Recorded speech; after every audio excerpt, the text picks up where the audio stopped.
ಗೊತ್ತಾ? ಗೊತ್ತಿಲ್ಲ. ಓ ಬೆಟ್ಟಪ್ಪ ದಣಿಯ ಏಕೈಕ ಪ್ರೀತಿಯ ಸುಪುತ್ರ ಮಹಾಂತೇಶ್ ದನಿ ಅಂದ್ರೆ ನಾನೇ. ನೀನು ಬೆಟ್ಟಪ್ಪ ದನಿ ಮಗನ? ಯಾಕೆ ಆಕಾಶ ಕಳಿಸ್ಕೊಂಡು ಮೈ ಮೇಲೆ ಬಿತ್ತ, ಮೈಯಲ್ಲಿ ಹರಿವ ರಕ್ತ ಹೆಪ್ಪಗಟ್ಟಿತ, ಅಥವಾ ನಿಂತ ನೆಲವೇ ಗಡ ಗಡ ಗಡ ಅಂತ ನಡುಗ್ತಾ ಇದೆಯಾ? ಅವೇನು ಆಗ್ತಾ ಇಲ್ಲ ನನಗೆ. ಮತ್ತೆ ನಿನ್ನನ್ನು ಕಂಡ್ರೆ ನನಗೆ ತುಂಬಾ ಅಸಹ್ಯವಾಗಿ ಕಾಣಿಸ್ತಾ ಇದೆ. ಯಾಕೆ? 1000 ಜನರಿಗೆ ಪಾಠ ಹೇಳುವ ಮಟ್ಟದಲ್ಲಿ ಒಂದು ಒಳ್ಳೆ ಗಿಳಿ ಹುಟ್ಟಲಿಲ್ಲ, ಎಲುಬು ತಿನ್ನು ನಾಯಿ ಹುಟ್ಟಿತು ಅಂತ ತುಂಬಾ ಅಸಹ್ಯವಾಗ್ತಾ ಇದೆ. ಮಾತಿ ಭಾಷೆ ನನ್ನ ಪಿತ್ತನ ನೆತ್ತಿಗೇರಿಸಬೇಡ. ಸುಮ್ಮನೆ ಬಂದು ನನ್ನ ಒಳಾಗ್ಬೇಕು ಅಷ್ಟೇ. ನಾನು ನಿನ್ನ ಒಳಾಗ್ಬೇಕಾ? ಹೌದು. ಹಾಗಾದ್ರೆ ನಂದೊಂದು ಪ್ರಶ್ನೆ. ಮನುಷ್ಯನಿಗೆ ಹೊಟ್ಟೆ ಹಸಿವಾದಾಗ ಏನ್ ತಿಂತಾನೆ? ಮನುಷ್ಯ ಹೊಟ್ಟೆ ಹಸಿದಾಗ ಹೊಟ್ಟೆಗೆ ಅನ್ನ ತಿಂತಾನೆ. ಅನ್ನದ ಬದಲು ಸಗಣಿ ಯಾಕೆ ತಿನ್ನಬಾರದು? ಮನುಷ್ಯ ಹೊಟ್ಟೆ ಹಸಿದಾಗ ಹೊಟ್ಟೆಗೆ ಅನ್ನ ತಿನ್ನೋ ಬದಲು ಸಗಣಿ ತಿಂತಾರೇನೆ? ನೀನ್ ಮಾಡ್ತಾ ಇರುವ ಕೆಲಸ ಏನ್ ಇವಾಗ? ಏನು? ನೀನು ಸಗಣಿ ತಿನ್ನು ಕೆಲಸನೇ ತಾನೇ. ನೋಡು, ಮನುಷ್ಯನಿಗೆ ಹೊಟ್ಟೆ ಹಸಿವಾದಾಗ ಅನ್ನ ಬೇಕು.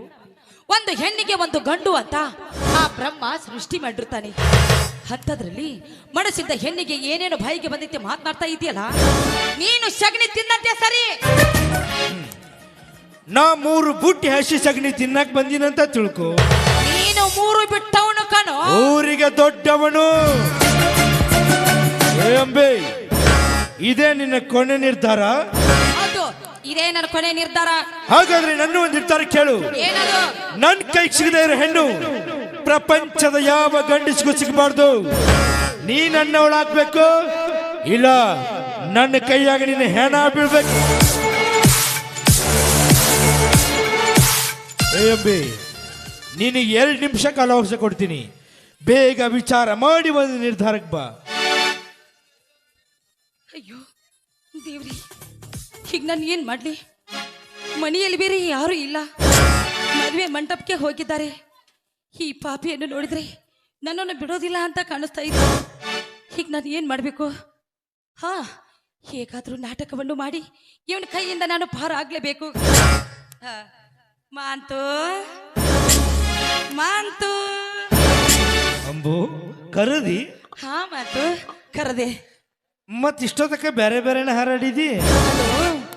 ನೀನು ನನಗೆ ಎಷ್ಟು ಪ್ರೀತಿ ಮಾಡ್ತೀಯ ಅಂತ ಟೆಸ್ಟ್ ಮಾಡಿದಿ? ಟೆಸ್ಟ್ ಮಾಡಿದೆ. ನನ್ನ ಮೇಲೆ ಪ್ರೀತಿ ಉಕ್ಕಿ ಹರಿತಾ ಇರ್ಬೇಕಲ್ಲ? ಉಕ್ಕಿ ಉಕ್ಕಿ ಹರಿತಾ ಇದೆ. ಹಾಗಾದ್ರೆ ಉಕ್ಕಿ ಹರಿಯೋ ಪ್ರೀತಿಯಲ್ಲಿ ಹಕ್ಕಿ ತರ ಹಾಡಾಡೋಣ ಬಾ. ಹೂನ್ ಮಂತು.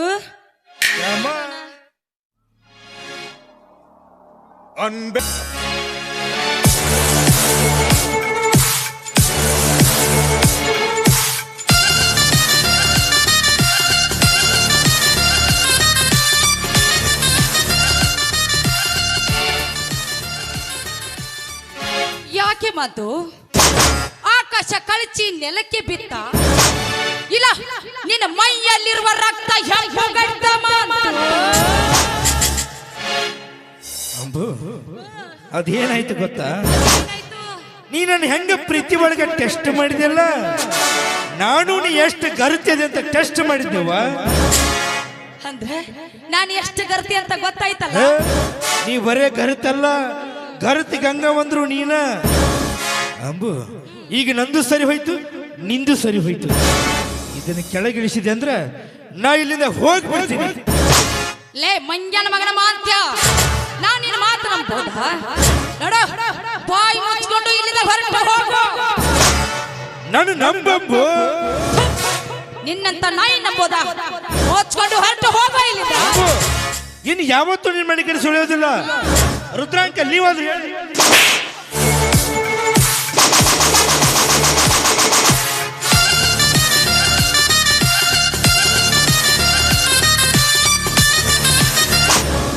ಅಂಬೆ, ಚೇಳಿನ ಬಿದ್ದೆ ಕಲೀಲಾರ್ದೆ ಹಾವಿನ ಹುತ್ತಕ್ಕೆ ಎಂದು ಕೈ ಹಾಕಬಾರ್ದು. ಸೀರೆ ಮುಟ್ಕೊಂಡು ನೀರನ್ನು ಈಸ್ತೀನಿ ಅಂದ್ರೆ ಅದು ನಿನ್ನ ಮುಟ್ಟಾಳ್ತನ.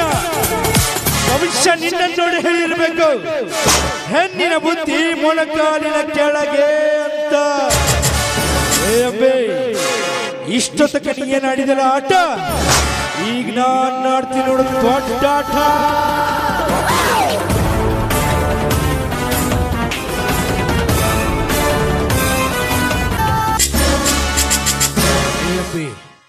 ಅವತ್ತು ನೀ ನನ್ನ ಕೆನ್ನೆಗೆ ಹೊಡೆದಿದ್ದಲ್ಲ, ಇವತ್ತು ನಾನು ನಿನ್ನ ಜೀವನಕ್ಕೆ ಹೊಡೆದೀನಿ.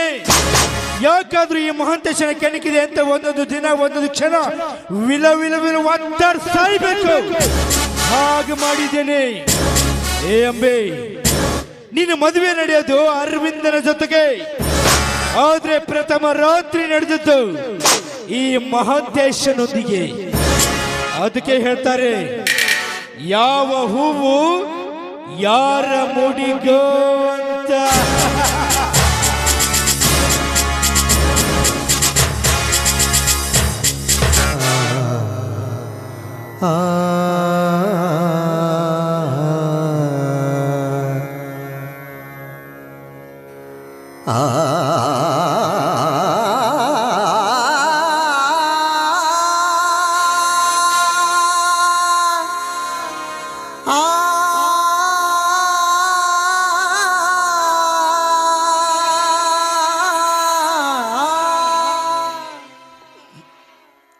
ಅಯ್ಯೋ ದೇವ್ರೆ, ಯಾಕಪ್ಪ ನನ್ನ ಹಣೆ ಬರದಲ್ಲಿ ಈ ರೀತಿಯನ್ನು ಬರೆದಿದ್ದೀಯ? ಹೇಳಪ್ಪ ದೇವ್ರೆ. ಅಪ್ಪ, ನನ್ನಂತ ಸುಂದರವಾದ ಹೆಣ್ಣು ಈ ಬಡತನದ ಮನೆಯಲ್ಲಿ ಹುಟ್ಟಿದೆ ತಪ್ಪೆ. ನನಗೆ ತಪ್ಪ ಈ ನನ್ನ ಮಗಳ ಮದುವೆಯನ್ನು ಸಂತೋಷವಾಗಿ ಮಾಡಬೇಕು ಅಂತ ಎಷ್ಟೊಂದು ಆಸೆ ಆಕಾಂಕ್ಷೆಗಳನ್ನು ಹೊತ್ತುಕೊಂಡಿದ್ರು.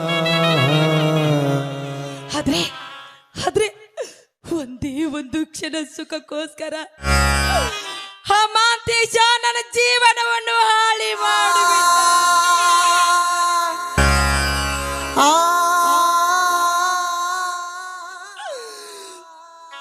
ಅದು ಅಲ್ಲದೆ ನಾವು ಚಿಕ್ಕವರಿರುವಾಗ ನನ್ನ ಅರಿವಿಂದ ನಾನು ನಮ್ಮ ಜೀವಕ್ಕಿಂತ ಹೆಚ್ಚಾಗಿ ಪ್ರೀತಿ ಮಾಡ್ತಾ ಇದ್ದೆ.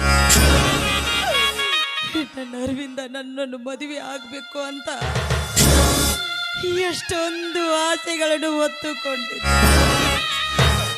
ಆದ್ರೆ ನಾನೀಗ ಅಂತವರಿಗೆ ಹೇಗೆ ಮುಖ ತೋರಿಸ?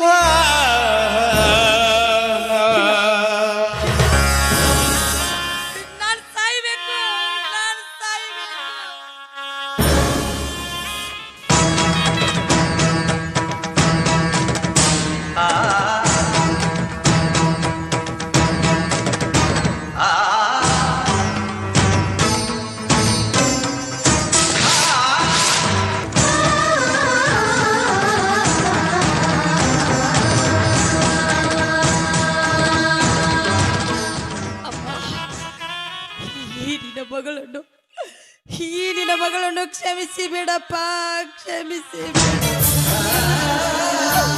ಅಪ್ಪ. ನಾನು ಅವತ್ತು ನಿನಗೊಂದು ಮಾತು ಹೇಳಿದೆ ನೋಡಪ್ಪ, ಈ ನನ್ನ ಜೀವನದಲ್ಲಿ ಅಂತ ಸಂದರ್ಭ ಏನಾದ್ರೂ ಬಂದಿದ್ದೆ ಆದ್ರೆ ನಾನು ಪ್ರಾಣ ಬಿಡ್ತೀನಿ ಅಂತ ನಾನು ನಿನಗೆ ಮಾತು ಕೊಟ್ಟಿದ್ದೆ ಅಪ್ಪ.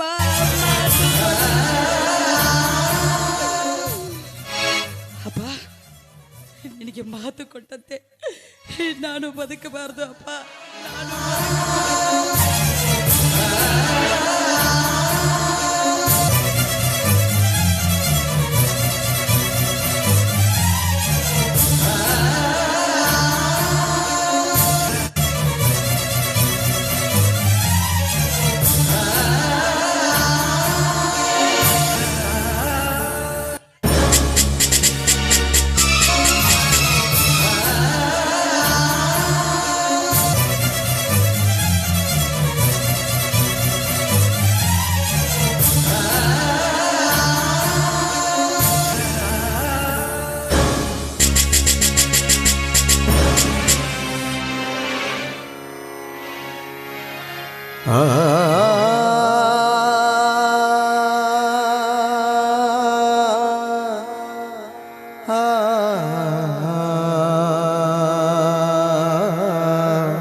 ಮಗಳ ಅಂಬಿಕಾ, ನೀ ಹೇಳ್ದಂಗ ಬಹಳಷ್ಟು ಹೂತ್ಕೊಂಬಂದ ನೋಡುವ. ಏನ್ ಮಾಡಕ್ಕೆ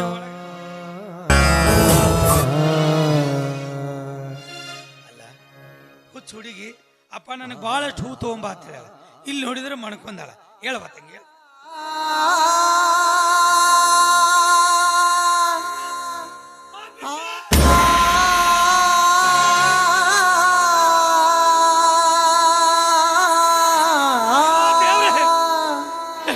ಏನಾತಪ್ಪ?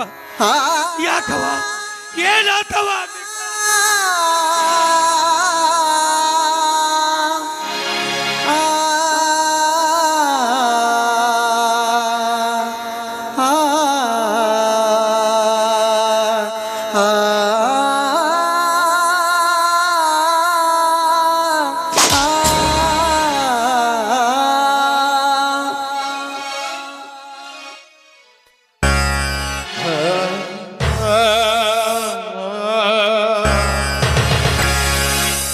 ಅಯ್ಯೋ ದೇವ್ರೆ, ಯಾಕಪ್ಪ ಈ ಬಡವರು, ಯಾಕಪ್ಪ ಈ ಬಡವರ ಮೇಲೆ ಇಷ್ಟೊಂದು ಕೋಪ? ಭೂಮಿಗೆ ಬೀಳುವ ಮುನ್ನ ಅವರ ತಾಯಿನ ಕರ್ಕೊಂಡು ಮದುವೆಯಾಗಿ ಹೊಸ ಪ್ರಪಂಚಕ್ಕೆ ಕಾಲಿಡಬೇಕಾದ ನನ್ನ ಮಗಳು ಅವಳನ್ನು ಕರ್ಕೊಂಡು ಬಿಟ್ಟೆ. ಅಯ್ಯೋ ದೇವ್ರೆ, ತಾಯಿ ಇಲ್ಲದ ಮಗಳಂತ ಎಷ್ಟೊಂದು ಜೋಪಾನ, ಎಷ್ಟೊಂದು ಸುಂದರವಾಗಿ ಜೋಪಾನ ಮಾಡಿ, ಆದ್ರೆ ಇವತ್ತು ನನ್ನ ಮಗಳು ಸತ್ತು ಹೋದ್ರು.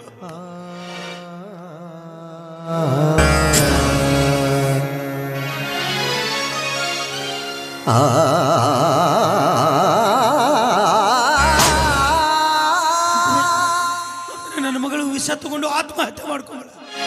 ಯಾಕವ ಆತ್ಮಹತ್ಯೆ ಮಾಡಿಕೊಳ್ಳುವಂತ?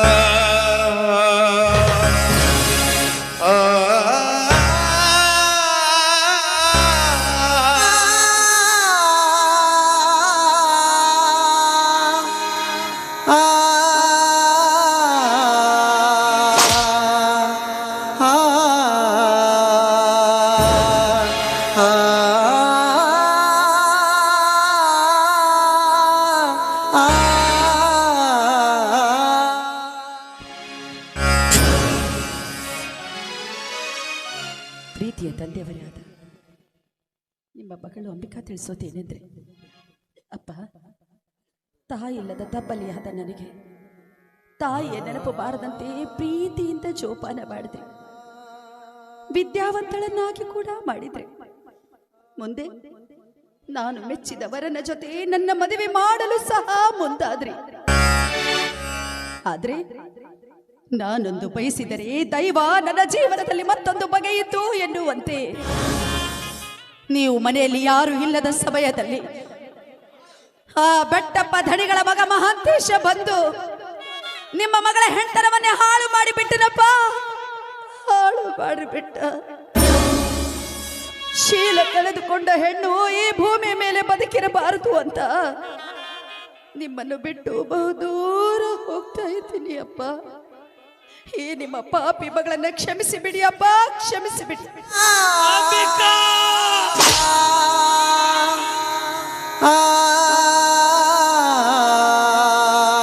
ದೇವ್ರೆ, ಆ ಬಳಿತನಕ್ಕೆ ನಾನೇನಪ್ಪ ಅನ್ಯಾಯ ಮಾಡಿದೆ?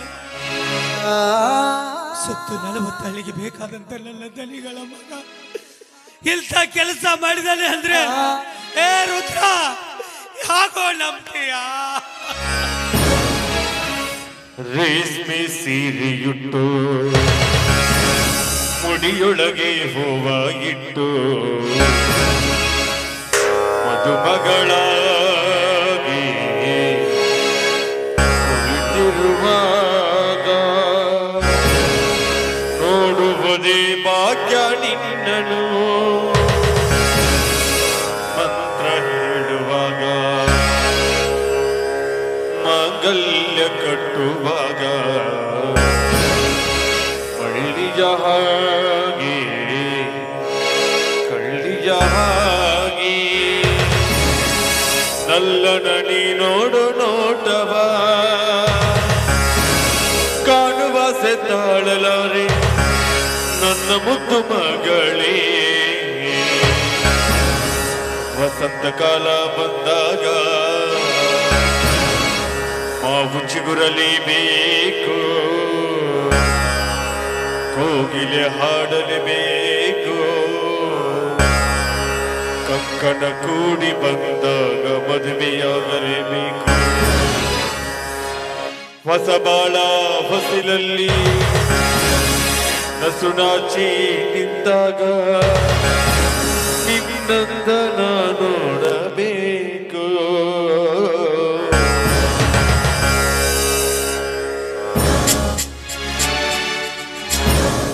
ಅಣ್ಣ ಏನಣ್ಣ ಇನ್ನು ಇಲ್ಲೇ ಇದೆಯಲ್ಲ ಇನ್ನು ಮದುವೆಗೆ ಎಷ್ಟೊಂದು ತಯಾರಿ ಮಾಡ್ಕೋಬೇಕು ನೋಡು ಬೇಗ ಬೇಗ ಹೇಳಣ್ಣ ಇನ್ನು ಚೌಟ್ರಿಗೆ ಹೋಗ್ಬೇಕು ಎಷ್ಟೊಂದು ಕೆಲಸ ಇದೆ ಅಣ್ಣ ಸುಮ್ಮನೆ ಒಬ್ಳೆ ಮಗಳು ಹೇಗೆ ಮದುವೆ ಮಾಡಿಕೊಡದಂತ ವಿಚಾರ ಮಾಡ್ತಾ ಇದ್ದೀಯ.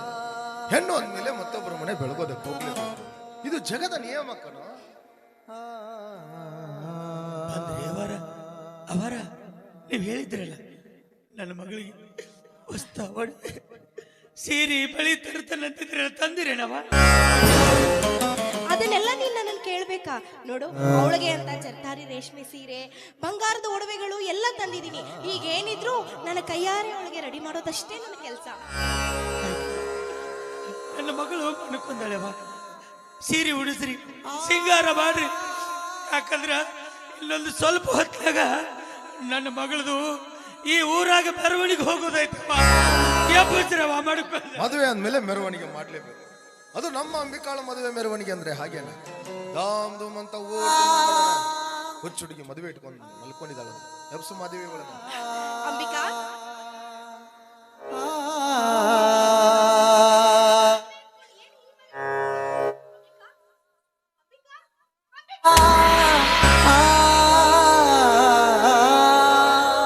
ಉಸಿರ ಇಲ್ಲದ ಶರೀರ ನೆಲಕ್ಕೆ ಬಿದ್ದ ಮೇಲೆ ಹೇಳಂದ್ರೆ ಎಲ್ಲಿಂದ ಹೇಳ್ಬೇಕು ತಾಯಿ ಎಲ್ಲಿಂದ ಹೇಳ್ಬೇಕವ್ವ ಏನಾಯ್ತು ರುದ್ರ ಅಂಬಿಕಾಳಿಗೆ? ಅಪ್ಪರ ನನ್ನ ಮಗಳ ಅಂಬಿಕಾ ಆತ್ಮಹತ್ಯೆ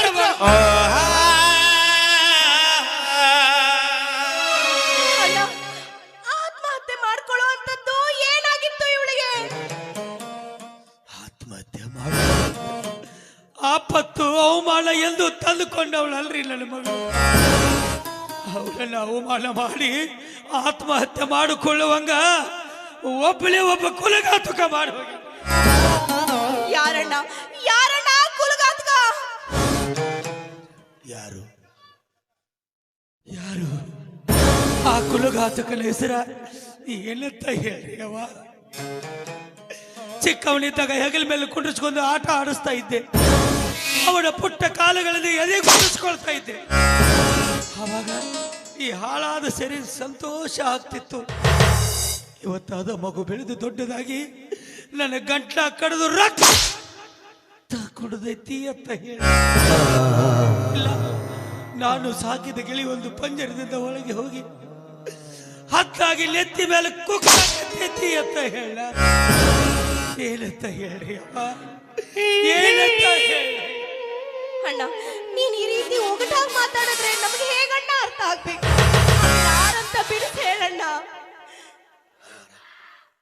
ನಾನು ಹೇಳಬೇಕಂತೀನಿ ಆದ್ರೆ ಹೇಳಕ್ಕ ಹೊಟ್ಟೆಗಿನ ಉಸಿರ ಬಾಯಿಗೆ ಬರುವುದು ಹೇಳಕ್ಕ ನಾಲಿಗೆ ತೊದಲುತ್ತಾರೆ ಅವ ಅದನ್ನ ನನಗೆ ಹೇಳಕ್ಕಾಗೋದಿಲ್ಲ ನೀವ ನೋಡಿ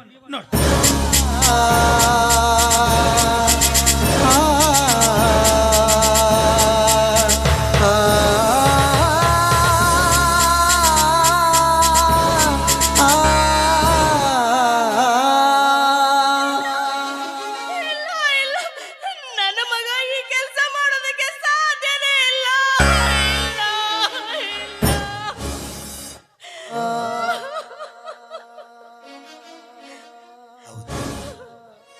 ನೀವು ಹೇಳು ಮಾತಾ 100ಕ್ಕೆ 100 ಸತ್ಯ ಐತ್ರಿ ಯಾಕಂದ್ರೆ ಅದಕ್ಕೆ ಬಲ್ಲವರು ಒಂದು ಮಾತು ಹೇಳ್ತಾರೆ ಹೆತ್ತವ್ರಿಗೆ ಹೆಗ್ಗನ ಮುದ್ದ ಅಂತ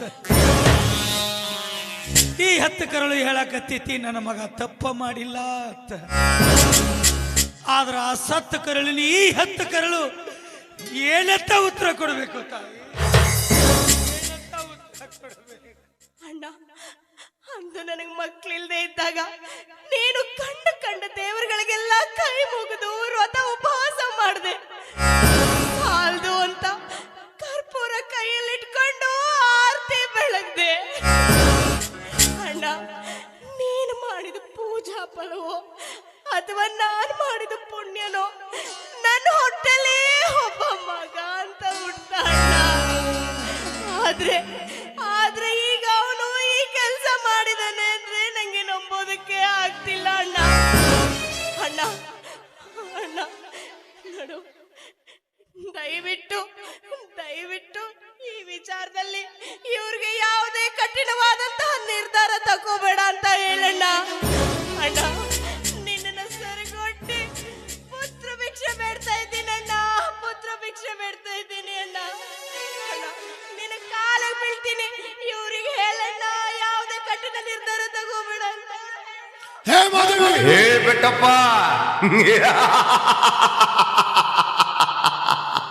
ನಾನು ಯಾರಂತ ಗೊತ್ತಾಯ್ತಾ? ಆವತ್ತು ನಿನ್ನ ತೀರ್ಪಿಗೆ ಬಲಿಯಾದ ಕಾಳ, ಆವತ್ತು ನಾನು ಮಾಡಿರೋ ತಪ್ಪಿಗೆ ಊರ್ ಹೊರಗೆ ಇರೋ ಆಲದ ಮರದಕ್ಕೆ ನನ್ನನ್ನು ನೇಣು ಹಾಕಿಸಿದೆ ಅಲ್ವಾ? ನೋಡು, ಇವತ್ತು ನಿನ್ನ ಮನೆಯಲ್ಲಿ ನಿನ್ನ ಮಗನೇ ತಪ್ಪು ಮಾಡಿದಾನೆ. ಸತ್ಯ, ನ್ಯಾಯ, ನೀತಿ, ಧರ್ಮಕ್ಕೆ ಇನ್ನೊಂದು ಹೆಸರಂದ್ರೆ ಬೆಟ್ಟಪ್ಪ ಅಲ್ವಾ? ಹೇ ಬೆಟ್ಟಪ್ಪ, ಅದೇ ತೀರ್ಪು ಕೊಡ್ತೀಯೋ ಕೊಡೋ ಈ ದಿವಸ.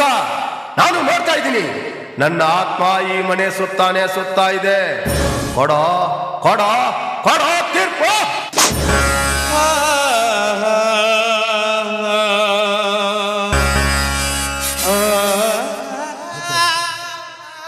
ಕೈ ಮುಗಿದು ಕೇಳ್ಕೊಂಡು ಮಾತಾಡಬೇಡ್ರಿ, ಅವತ್ತು ಮಾತಾಡಬೇಡ್ರಿ ಅಪ್ಪ. ನೋಡು, ಈ ಬೆಟ್ಟಪ್ಪ ಕೊಡೋ ನ್ಯಾಯ ತೀರ್ಪಿನ ಮೇಲೆ ನಂಬಿಕೆ ಇದೆ ತಾನೆ? ಐತ್ರಿ ಅಪ್ಪ, ಐತ್ರಿ, ವಿಶ್ವಾಸ ಇದೆ ತಾನೆ? ಐತ್ರಿ ಅಪ್ಪ. ಹಾಗಾದ್ರೆ ಈ ತಪ್ಪಿಗೆ ಕಾರಣ ಆಗಿರೋ ಕುಟುಕನಿಗೆ ನಾನು ಸರಿಯಾದ ಶಿಕ್ಷೆ ಕೊಡ್ತೀನಿ ರುದ್ರ. ಆದ್ರೆ ಈ ತಪ್ಪು ನಡೆದಿರೋದು ಈ ಬೆಟ್ಟಪ್ಪನ ಮಗನಿಂದ ಅಂತ ಊರ್ ಜನರಿಗೆ ಗೊತ್ತಾಗ್ಬಾರ್ದು ರುದ್ರ. ಈ ವಿಷಯ ಗೊತ್ತಾದ್ರೆ ಇಷ್ಟು ದಿನ ಕಾಪಾಡಿಕೊಂಡು ಬಂದಿರತಕ್ಕಂತ ಮಾನ ಮರ್ಯಾದೆ ಎಲ್ಲ ಬೀದಿ ಪಾಲಾಗ್ಬಿಡುತ್ತೆ ರುದ್ರ. ನಾನು ಶಿಕ್ಷೆ ಕೊಡ್ತೀನಿ. ಎಲ್ರಿ ಅಪ್ಪ, ಈ ಮನೆ ಅಣ್ಣ ಉಂಡನೆ ನಾ ಯಾಕ್ರಿ ಮರ್ಯಾದೆ ಕರೀಲಿ? ಸುತ್ತ 40 ಹಳ್ಳಿಗೆ ಬೇಕಾದಂತ ನನ್ನ ತಲೆಗಳ ಮರ್ಯಾದೆ ನಾನು ಎಂದಾದ್ರೂ ಕಳಿತೀನಿ ಅನ್ರಿ ಅಪ್ಪ. ಇಲ್ರಿ, ಈ ವಿಷಯನ ಯಾರು ಮುಂದೆ ಹೇಳುದಿಲ್ಲ.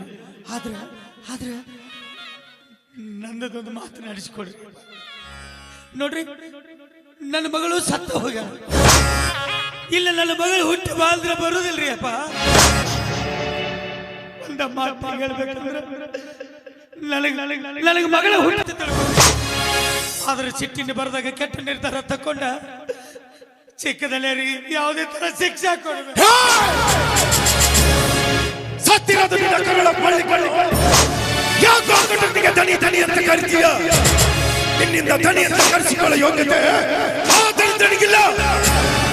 ಬೇಕಾದ್ರೆ ನಿನ್ನ ಕೈಯಲ್ಲಿ ಒಂದು ಕೋಟಿ ಕೊಡ್ತೀನಿ, ಅವನನ್ನ ತುಂಡು ತುಂಡಾಗಿ ಕತ್ತರಿಸಿ ಹಾಕಿ ಕತ್ತರಿಸಿ ಹಾಕಿ. ಆದ್ರೆ ಈ ವಿಷಯ ಯಾರಿಗೂ ಗೊತ್ತಾಗಬಾರ್ದು. ಈ ವಿಷಯ ಯಾರ ಮುಂದೆ ಹೇಳುದಿಲ್ಲ. ಹಾಗಾದ್ರೆ ಆ ಕಾಗದಾನ ಹರಿದಾಗ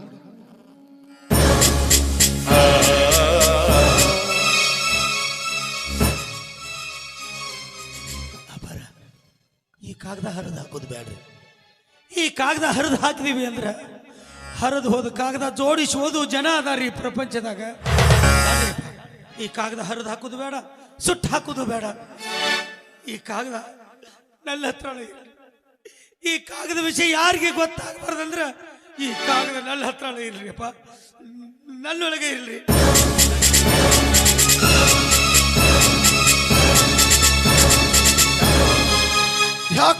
ಯಾಕೋ ರುದ್ರ ಈ ಬೆಟ್ಟಪ್ಪನ ಕುಟುಂಬದ ಮೇಲೆ ಇಷ್ಟೊಂದು ಅಭಿಮಾನ?